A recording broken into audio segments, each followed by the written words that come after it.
Hi, I'm Jessica Citizen from Player Attack. I'm here with Jason Haber from Maxis.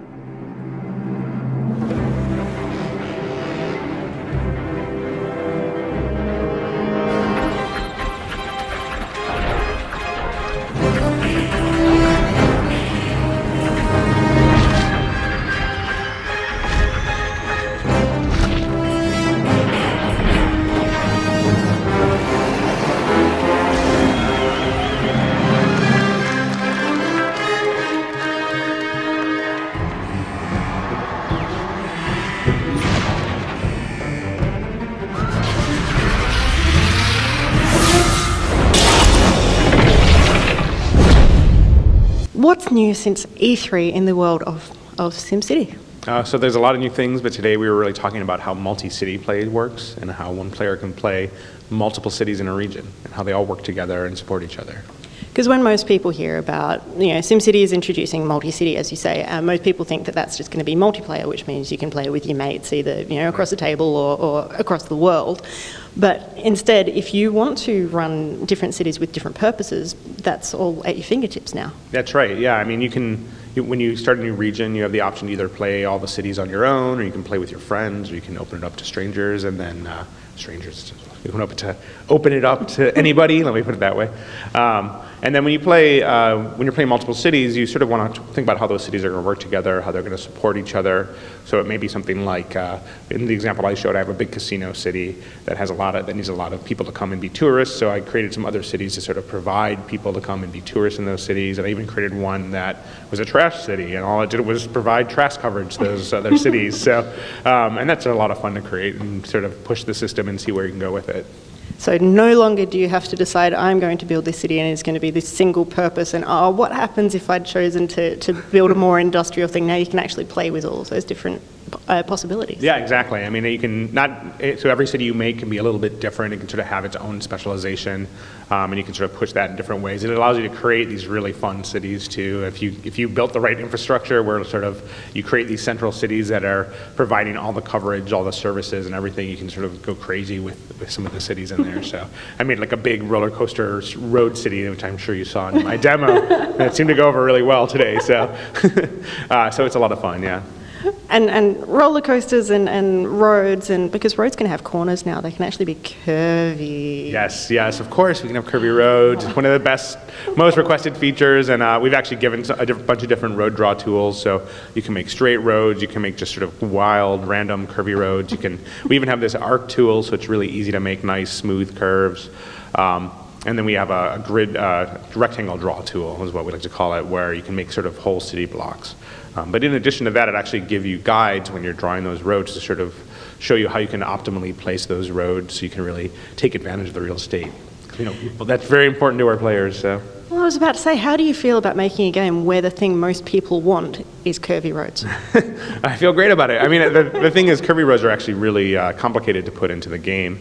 It's not just making it intuitive to draw them, but also that spacing, as I was talking about, and also making sure that the buildings look good, because when you have that sort of ability to create these roads that you can sort of do whatever you want to make sure the buildings line up well with the streets and they fit in nicely. So.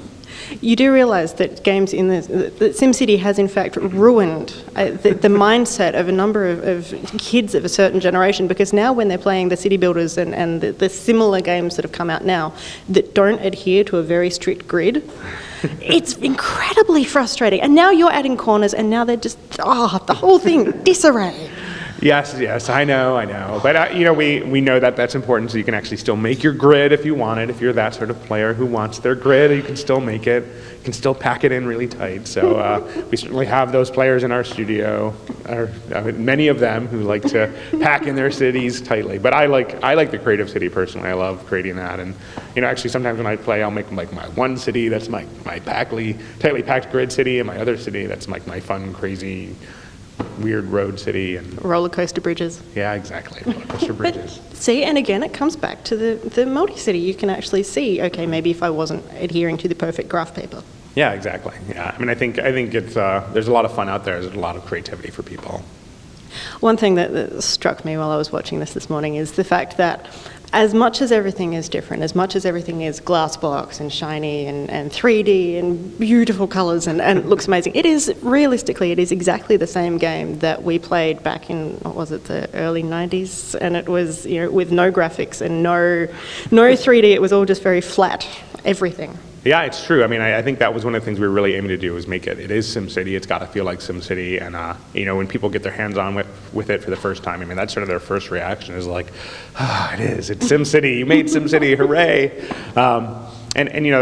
We're really pleased with sort of where that's going. And I think what's interesting is looking at how the Glassbox engine works and how it drives SimCity. So while it does feel like SimCity, it's a new SimCity. It has been reimagined and it does work a little differently.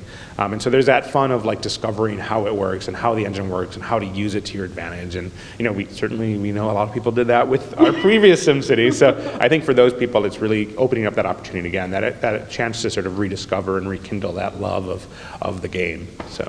And so while some people can obviously play it from as much of a bird's eye view as far back as they want, you can also zoom right in and pick out almost individual people. Yes. Can you tell us a bit about how that works? Yeah, because it's Glassbox and because every sim walking around is actually being simulated, every car, you can actually zoom in really close and you can follow each of them and sort of see where they're going and how they feel and what they're doing. You can even, if you're lucky, you can even catch some of those fun events happening, like you may see a protest going on, or a bank robbery, or an arsonist, or you may even see homeless sims hanging out in your park. So it's something that to not be missed is that idea, like when you're just sitting there waiting for your city to sort of iterate it a little bit, you can like go in and look and see what's going on. When you're waiting for that $4,000 to build the airport. That's right. You're like, when is the hour going to turn so I can make that money? And you can go in and see what's happening down there. So could you play it on a completely different level and just make the perfect city for that one sim? That's a good question. Well, you can see if they want a job, so you could build a nice job, nice next to their house, and then you could make everything so that it's just perfectly tailored for that one, well, maybe that one household. We might make it a bit bigger. Maybe the house is the way to look at it. I mean, I think one thing to look at is like, this is SimCity, it's not The Sims, right? So the idea is you are managing the city, you're not managing an individual sim. So while you can follow them, they're still just sort of a sim in this bigger picture of the game. So I'm not going to let you cater it to one. But if you want to make this one house really happy, you could do a lot to do that, I'm sure.